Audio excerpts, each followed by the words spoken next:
my name is Eric Morris, and I am the producer and host of N.onT.ypical Outdoorsman TV, the most diverse outdoor show on the planet. I specialize in introducing people to hunting. I have a personal passion for getting more minorities involved in hunting and shooting in the outdoors. This is my job. This is what I do. And I saw you have been doing some safaris and things like that. Yeah. Was that part of the TV show, or was that beforehand? It is. It's a part of the TV show, but I'm all about showing the things and people we don't traditionally see. Show people who look like me out there hunting and say, hey, you hunt too. And so I go all over hunting, and I like to show different aspects, because some people who have television shows and hunting shows, they only want to do deer hunting. I keep it mixed up with hog, bear, deer, African safari game. Yeah. If it flies or swims or crawls, I'll hunt it. My assurance that my passion is working and is useful is when I have people across the country call us, hey man, I appreciate you introducing me to hunting. Hey, I'm glad I met you. My sons want to hunt now. My wife want to hunt. Yeah. And I have that all the time. People always, they make me seem larger than life for some reason. But I'm not, I'm just a regular guy.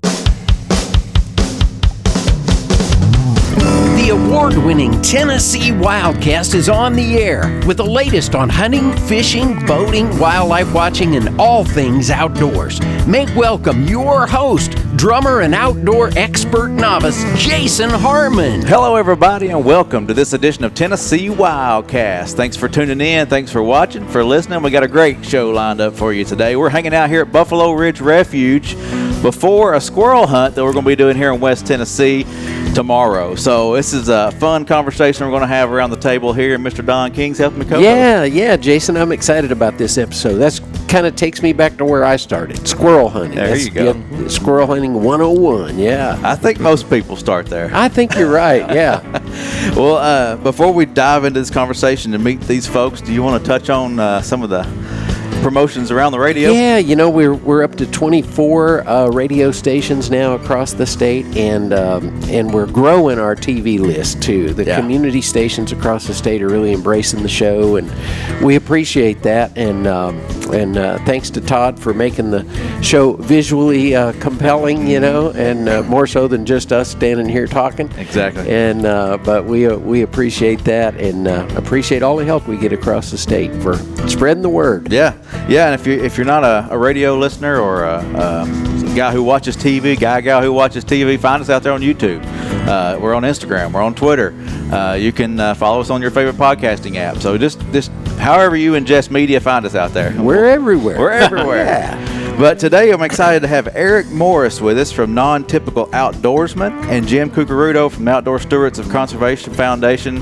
Jim's been with us before, but this is Eric's first time, and I'm excited to have these guys on the show with us and just talk outdoors and learn a little bit about you, Eric, and the stuff that you're in town for. You're here in Tennessee to hunt this week, I'm excited. Hey, first off, Eric, thank you for your service to our country. Oh, well, you're more than welcome. Appreciate You're more than welcome, Don. Very much. Yeah. Yes, sir. Yes, sir. Thank you for that, and then we'll dive into some of that. Yeah. But yes, thank you. Well, Eric, I guess tell the listeners and introduce yourself. Kind of tell them who you are. All right. And we'll dive in some more. All right. Well, hey, y'all. My name is Eric Morris, and I am the producer and host of N.onT.ypical Outdoorsman TV, the most diverse outdoor show on the planet. And, I specialize in introducing people to hunting. I have a personal passion for getting more minorities involved in hunting and shooting in the outdoors. So I'm a 3-time Army combat veteran, as you mentioned, Don, my service. So that's what I do. And I also work with Jim to help introduce more industry personnel to hunting and to get them to have their employees to come with someone when it comes to hunting. So that's what I do. I mean, I eat, sleep, live the outdoors. This is my job. This is what I do. Have you always been an outdoorsman? I have. And I always tell the joke. So those who may have heard me say this before will know what I'm about to say. But my daddy just quit asking if I was his son about 2 years ago. Because, I am, completely different. He likes to farm and have gardens. He likes to work on old cars. Yeah. But when it comes to going into the woods, he's not that kind of guy. And so with me, I've always grown up this way. He taught me how to shoot when I was 8 years old with a BB gun.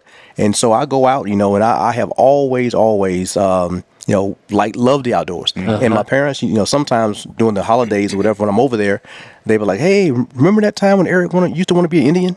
I'm like, hey, I still do. Because, growing up, I love the outdoors. I mean, I just immersed in nature. Yeah. And so now, when I grew up, I wasn't in the country all the time. I was right there in town. but I would roam the woods, every chance I got. So was there anybody in particular that kind of guided you through the first time, or got you into the hunting aspect of it? Not really. I kind of like, trial by failure sometimes, and trial by error sometimes, because when it comes to hunting, I always wanted to hunt. And I know that it's not correct and politically correct to shoot game birds like robins and cardinals and blue jays, but that's what many of us kids shot growing up, because we want to hunt something. But with the squirrel hunting, tying back into this event we're going to do this weekend, the squirrel hunting is where I cut my teeth on it. It was when I did not shoot my first deer until I was 30 years old. And so that was, several years ago, many years ago. But I had people that, mentors and people that I would kind of latch on to, and they would, kind of show me the ropes, because squirrel hunting is different from big game hunting. I did not shoot my first deer until I was 30 for a reason. Because you don't hunt deer and bear like you hunt squirrels. So I was just out there just wasting time. So where was this first time, or these early years? Where'd you grow up? Talladega, Alabama. Okay. Born and raised. I'm straight country. Yeah. So born and raised in Talladega, Alabama. And most of my hunting stemmed from the neighborhood. Every patch of woods around, I was in them. Backyards. I did not shoot my deer, like I said, till I was older. But I shot my first deer on my parents' property. Okay. They bought some land out in the country. Okay. We moved from town out to the country, and I shot my first deer there. But since that time, y'all, I've been all over the world, literally hunting. Yeah. So yeah. Well, I was browsing your website and some of your social media and things like that, and I saw you have been doing some safaris and things like that. Yeah. Those are pretty cool. Is that part of the TV show, or was that beforehand? It is. It's part of the TV show, because part of my intro when the show comes on, I say I'm all about showing the things and people we don't traditionally see. So I like to show the things that show people who look like me out there hunting. Say, hey, you hunt too. And so I go all over hunting, and I like to show different aspects, because some people who have television shows and hunting shows, they only want to do deer hunting. It's only so many deer hunts you can watch before you get bored. I love duck hunting. I'm an avid duck hunter. Yeah. But you can only watch so much duck hunting outdoor shows before you say, okay, I want something else. So I keep it mixed up with hog, bear, deer, African safari game, small game. If it breathes, flies, or swims, or crawl, I'll hunt it. So yeah. Well, that's cool. Yeah. Yeah. And you say, well, people like me that look like me don't hunt a lot. Why do you think that is? Well, the thing is, we do. A lot of minorities do hunt. Right. Yeah. I've oftentimes said, Jason, we're just not shown. We're not showcased. You don't look and see something like this and see a black person on there. Like I said, and we may get this later on though, but when I created the show, it wasn't because it was my lifelong dream to be, to have my own outdoor show. Every hunter out there dreams of having their own show. Not me. I looked around and I said, you know what? I'm all for equal opportunity. I'm all for, integration, but I don't see any black people on outdoor shows. Why is that? And I've grown up watching them all day. I'm the kind of guy that would sit in front of Pursuit Channel or Outdoor Channel all day, all weekend. Only get up to use the bathroom and get something to eat and come back and watch TV all day. And so after a while of not seeing someone who looks like you start to wonder and say, you know what? Why is that? Yeah. But we do hunt. I would say that we do hunt. There are some stigmas out there where some black people believe that black people don't hunt. And I like to address those kind of people, right up front. And say, well, yes, we do. Just because you don't see us on magazine covers, just because you don't see us on TV or on podcasts, don't mean that we don't hunt. Yeah. And so that's a whole other topic as to why some black people don't want to hunt. I mean, they have a certain education status, and they kind of turn their nose up and look at hunting as just something beneath them. And I like to, grab them by the back of the pants and snatch them back and say, hey, this ain't beneath us. This is what we do. I'm a retired major from the Army, college educated, and I love hunting. Yeah. And so sometimes it's all about how hunting is actually portrayed and how people see themselves reflected and depicted in hunting. Yeah. Yeah. And it's I like how you're all about getting people out there and helping those people who may grew up in the city and not in the country and not familiar with it. Right. You're all about getting them out there and teaching them how to get out there and enjoy the outdoors. Oh yeah. I know. I just did a event because I have the television show, then I have a nonprofit, both by with a similar name. This is N.onT.ypical Outdoorsman TV. My nonprofit is N.onT.ypical Outdoorsman Incorporated. Okay. And the N.onT.ypical Outdoorsman Incorporated, where we spend more time in the community's grassroots efforts, introducing people to hunting, shooting, the outdoors, and so forth. So this past weekend, Saturday morning, we did an event in Macon, Georgia, and we had 5 kids and 2 sets of parents. And initially that event was going to be just for the kids. And so they was, shooting, and then it didn't take them long. I believe in teaching kids how to shoot the right way with open sights versus a scope. There you go. Because you give them a scope, you're going to handicap them. It makes them tough. Makes Right. it tougher. That's right. And so once they learn the fundamentals of shooting with an open sight, it's easy. So they kind of got that down pat, and the parents sitting there with their cell phones out and everything. And I said, you know what? Parents, get up here, let you shoot too. And so two of the parents were from upstate New York. And one guy had shot a handgun, a rifle, but not a shotgun. His wife had never shot a rifle. She shot a handgun, but no rifle. And you'd be surprised, y'all, at how competitive some women are. You get them up there, and they outdid their husbands. Oh yeah. Every Both of them. time. They Every do it. time. And one of the husbands, he was a friend of mine. He got upset. Hey, why you always gotta be so competitive? Because she like, see, I shot more time than you did. Because shooting steel, we had the little steel targets. Shooting steel is fun. Oh, yeah. Because you get that reactive. A lot of times I like to have a clay target or a can. Yeah. I sometimes take a can and shake it up for that, if that reports. But you take that steel, they hit it, bing, and so that became addictive. So they were seeing how many times they can hit it straight. But I'm all about introducing people to shooting, hunting, the outdoors, dogs, guns, the whole nine. That's awesome. Yeah. That is great. Well, Jim, thanks for being with us again. Yeah. You've partnered with Eric on this, and through some grants that you acquired. Right. Tell us a little bit about how that all came together and how the Outdoor Stewards of Conservation ties in with all Well, that. thanks for having me again. I love being on Tennessee Wildcast, and I love the way you say Wildcast. So, but yeah, Outdoor Stewards of Conservation Foundation is a nonprofit organization, and one of the ways that we can, get some funds is through some grants through the federal government, U.S. Fish and Wildlife, and the Association of Fish and Wildlife Agencies. So I've known Eric for 10 years. I actually met him 10, 12 years ago at a conference where he's talking about diversity, and here we are 12 years later talking about diversity. That's right. So, and we had when I started Outdoor Stewards, I put a board together and asked Eric to be on that, and he's one of our board members. And we were talking about, how can we move the needle and get more people involved? And that's through, volume of showing diversity, in the outdoors. And, through my background working with the industry, the Smith & Wessons and the Troys and the Mossbergs of the world, we figured let's pull them in and recruit from within. So we had this idea, let's, do 6 episodes of Non-Typical Outdoorsman TV. Let's recruit from Tennessee Wildlife Resource Agencies, a first-time hunter. Let's recruit from the industry. And Tennessee, this is where everybody wants to be, right? Smith & Wesson is building a plant down here, moving from Massachusetts. Troy Industries just moved from Massachusetts 2 years ago. I did a show with them not long ago. There's a pattern here, right? Like everybody wants to come to Tennessee. So we're introducing some folks, to squirrel hunting from the industry and the agency. And then the goal of this grant project is to then have TWRA say, hey, here's the story of Emily, and we asked her to come with us, as Eric mentioned. The key word is come with. Come with, yeah. Right? And then you guys can then challenge your customers and say, hey, this is a great experience. It feels good to be a mentor.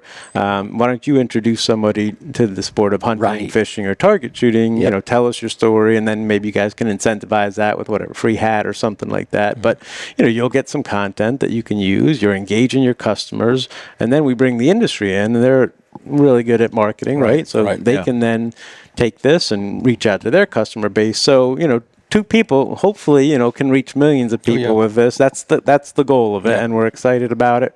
We did the first episode down in Texas a couple of weeks ago with Texas Park and Wildlife and Primary Arms. Had a great show. Yeah, so excellent show. I know it's going to be tough to beat, but I like the lineup we have here. And squirrel hunting is how I grew up doing it. So, and I haven't squirrel hunted in 30 years, so I'm excited to be a bystander and watch this happen. So we're excited. All right. Well, I know Emily comes from an ag background, so so she spent time outdoors and that kind of thing. But I know she's really looking forward to this opportunity tomorrow to go on the squirrel hunt. Good. I hope we get a lot. I think we will. Yeah, I think we will. And you're going to be able to watch this episode like early October, right? This one is going to air? Yep. It should be the first Saturday in October, because I'm going to do episode 1, which I'll talk about how the show all came to be, along with a few other things. And then the following week on Saturday, it'll be this episode right here that we're about to do. On the Pursuit Network, On right? Pursuit channel, right? Comes on Pursuit. Well, you mentioned, Jim, that it's a never-ending struggle. You met each other, 12 years ago, and you're still talking about the same thing. Yeah. tell us a little bit about what that struggle is, what that's like, and it's just hard. It's hard to get people introduced sometimes to what's great. It's a great thing. I think it's kind of second nature to introduce your siblings, right? My sons, of course, yeah. That doesn't count for recruitment. That's what you're supposed to do as a hunter, right?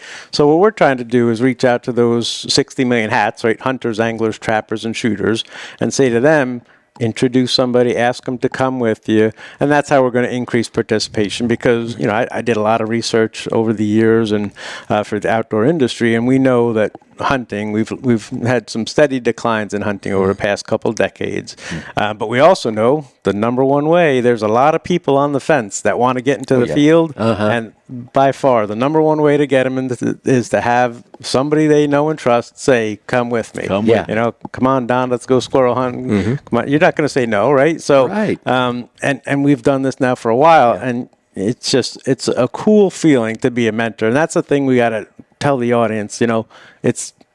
You'll feel better having teach somebody to harvest their first animal than for you doing it to the 100th time, or teach them how to fish. I mean, going back to biblical times, right? You know what I mean? And target shooting, that sound of that pling, and they every single time, this is the reaction, right? From that first time when they hit that target. For the radio listeners, they turn around and they smile at you. Oh yeah, and that smile to see like a 45-year-old guy turn around and smile at you like a 5-year-old kid. It feels really good. So please get out there and introduce hunting, fishing, trapping, or shooting to somebody. Just 2 magic words. Will you come with me? Yeah.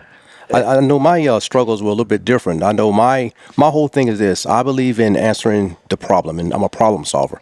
And so with me, before I started the show, I was like, okay, I hear a lot of, talking and going on about the need to increase the field diversity gap, as they called it back 10, 12 years ago. And so, because this is nothing new, when it comes to the minority side of the house, it's nothing new trying to get more minorities involved. It's been going on forever. And so when I came up with the show idea, I was like, okay, here I am, I'm going to retire from the Army. What am I going to do? And it wasn't my idea to have a television show. I started out as a fishing guide. And so, I moved over to the hunting side because I had been taking people on hunts for a while. But my struggle has been getting more industry people involved in what I'm doing, because I'm a guy that's a straight shooter. I'm like, hey, either we're going to do this or we're not. Yeah. And so with me, I'm like, I've been doing this 13 years. Seemed like forever, but I've been doing it for a while. And so when I came on up with the idea to have a show, I'm like, okay, that's it. I get the show. I know tons of people. Take them out, introduce them. The industry, they can be part of it. They can, let's face it. If you take a new hunter out, they like hunting. They want to buy a gun. If they're or with a Mossberg or a Ruger or Smith & Wesson, then what gun if they learn how to shoot and hunt with that gun, what kind of gun do you think they're going to buy themselves or their kids? Yeah. Well, I was in for a big, big disappointment because nobody from the industry was ready to get on board with what I'm doing. I'm still struggling a little bit with that. But, my struggle, I would say the easy part for me is taking people to hunt. I have no problem going across the country, taking people here, taking groups of people here, groups of people there. I do it all the time. Yeah. I try to tell people, hey, I do this all the time. Y'all still trying to figure out how to crack the egg. I'm eating French omelets over here because I've been cracking eggs for 12 years, But, that's my struggle. A lot of people, we don't really know about that. So, I'm kind of over that now because we may get to this later on in the show, but my self-worth, my assurance that my plan, my passion is working and is useful is when I have people across the country calls, hey man, I appreciate you introducing me to hunting. Hey, I'm glad I met you. My sons want to hunt now. My wife want to hunt. And so I don't get my gratification from the industry. I get my gratification from the person in the grassroots community in their neighborhood. Yeah. And I have that all the time. People always, they make me seem larger than life for some reason. But I'm not, I'm just a regular guy. You've got a lot of folks under you now that are starting to mentor that you taught. And now they're mentors. Yeah, and the thing about, like I said, I am, I don't sometimes count my, accomplishments, but I've done a lot. And so, when my tombstone is placed over my grave, they'll probably have something cool to say about how much of an impact I made with hunting in minorities. Yeah. You mentioned me teaching people, having people under me. Yeah. I'm a hunter education instructor. I was Georgia's top hunter education instructor for 2021. Not to say that I was the best, but I just happened to meet the requirements that they were looking for to select someone. And so what I do, because I'm all about the results. So what I do is I inspire other people and challenge other people to walk the walk like I do. And so I have, well, I think last count, I think 7 people I've, I guess, motivated and encouraged to become hunter education instructors. Not just to take the class, Gotcha. but to become instructors like me, because it's like a race. I'm racing with them. Like, hey, y'all, keep up with me. This is the standard. This is what you got to do. And so I would tell the whole industry, all your listeners, all your viewers, there's no shortage of minority people who are looking to hunt. Oftentimes, it just starts with a, hey, come with, as Jim mentioned earlier. Yeah. And have the trust issue. I can talk about this stuff forever, but you have to have trust. And they have to have trust in you primarily. Right. Because, that's a whole different topic, but they want to hunt. They want to get out there and shoot. They want to be introduced. But they need to trust you first. Right.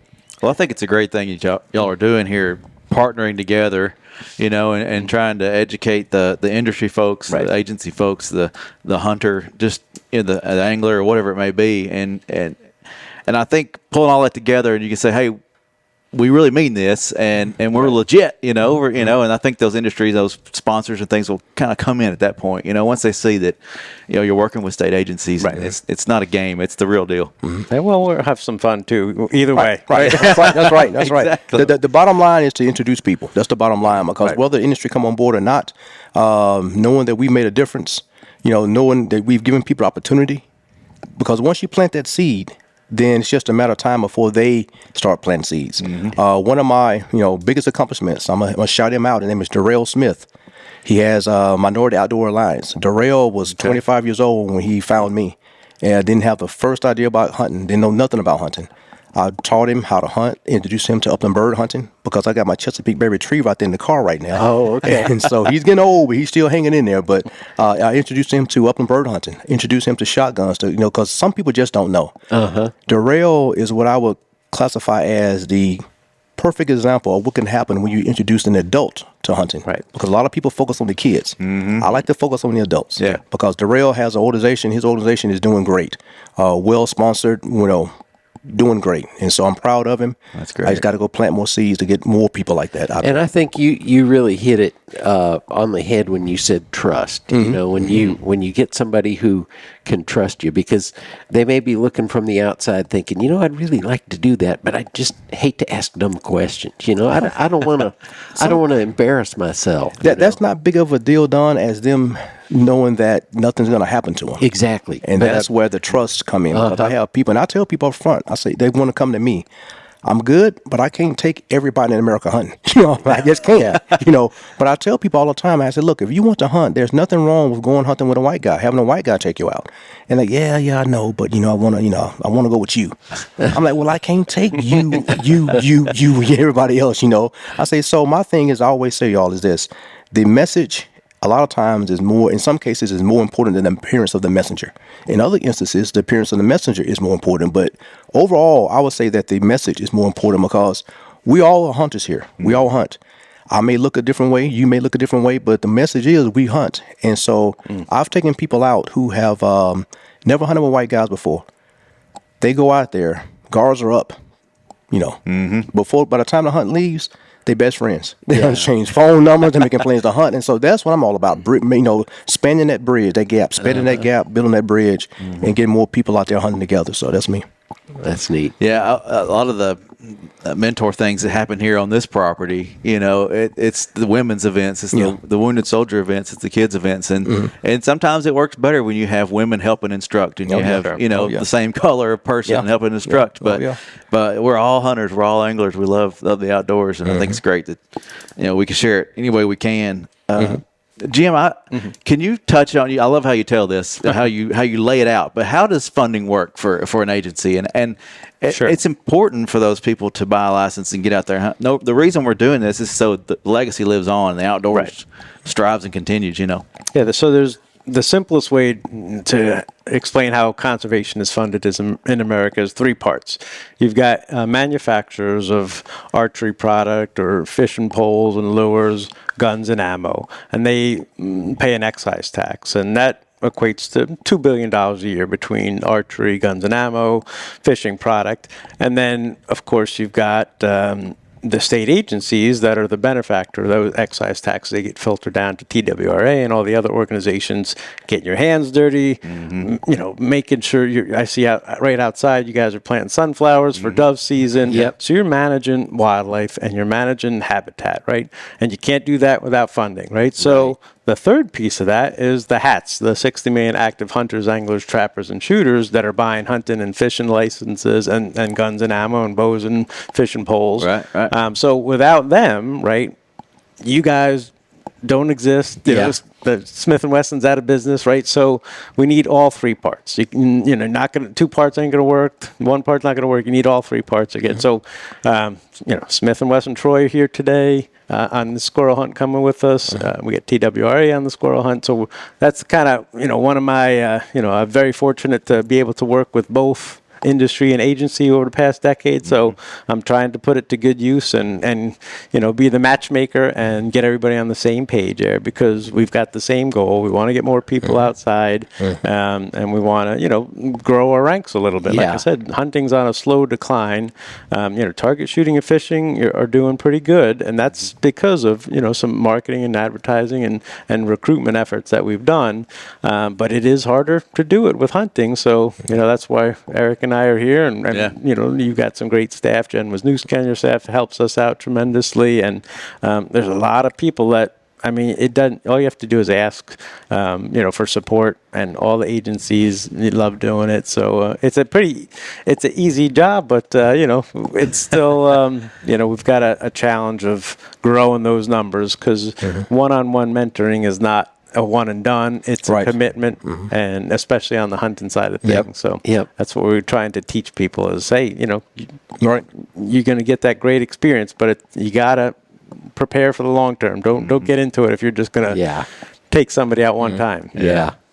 Well, Don, I know you wanted to hear the story again. We heard it it off air, but I got to hear about your friend Vincent. Oh man, because it is a squirrel hunt you're doing tomorrow. So. So this is the perfect time to tell that story. He's quite the marksman for squirrel hunting, but he hadn't developed a taste that he thought for the animal itself after the harvest. Right. So tell us about him. So as they always say, so see what had happened was, Vince was I did a hunt down in Louisiana with U.S. Fish and Wildlife Service. One of the refuge hunts I was doing for them, I got contracted to do some introductory type hunts for the refuge. And so Vince, one of the guys' name was Vincent. He showed up, and the whole crew, they were avid squirrel hunters. So they showed up and shot a few, and Vince had mentioned, he said, hey, you know what? I shot I shot like 172 squirrels. I'm like, man, your freezer should be full, right? No, man, I don't need that. That wasn't in one day. That was like the whole season. Course of the season. Yeah. So what he did, he went ahead. He said, so what do you do? He said, I give them away. So the guy who had the squirrel dog said, hey, down there help, the guy in the hunt. He said, hey, look, I'll bring some squirrels for y'all. Y'all can try them. I'll fry them. He said, I like to eat mine cold. So he brought in the squirrels the next day, and Vincent didn't want to try any at first. But then he went ahead, he tried one, and he took a bite. He looked around. He said, you mean to tell me I've been giving away this? He said, I tell you what, I'm not giving away now another. That's a southern slang, mean no more. Now another squirrel for the rest of my life. And so he cannot believe how great the squirrel actually tastes. Oh, yeah. It's great. Part of the recruitment is the food aspect of it. It is, yeah. Yeah, you'll never get anything as organic as the outdoor, a deer, a turkey, a squirrel, whatever it may be. Anything wild. Yeah, it's good for you, and it's fun to chase after them. It's a fun sport, but it'll also feed the family. It will. Yeah. So. They actually had a rifle, Kentucky squirrel rifle, I think it was. 32 caliber muzzle loader. But so squirrel hunting is a way to sustain yourself. Yeah. That's cool. Well, we're going to run out of time, but real quick, how do they find your show online? You can find it by going to Pursuit Channel. Go to my website, www.N.onT.ypical.Outdoorsman, and there's information there as to how you can find the show. Awesome. We'll keep coming back. We'll put a link in the comments down below for Eric's channel and Jim's content as well, and we just appreciate everybody tuning in. Thank you guys for being here. Yeah, thank you. All right, Thanks for having us. All right. Y'all have fun tomorrow, okay? Oh, yeah. We're going to knock them out. This is Tennessee Wildcast. Thanks for tuning in. We'll see you next time. Thanks for tuning in. Stay connected with TWRA by visiting our website at tnwildlife.org and follow us on Facebook, Twitter, and Instagram. Hey, it's all about Tennessee wildlife. It's what we do. Tennessee Wildcast will be on the air again next week. We'll see you then.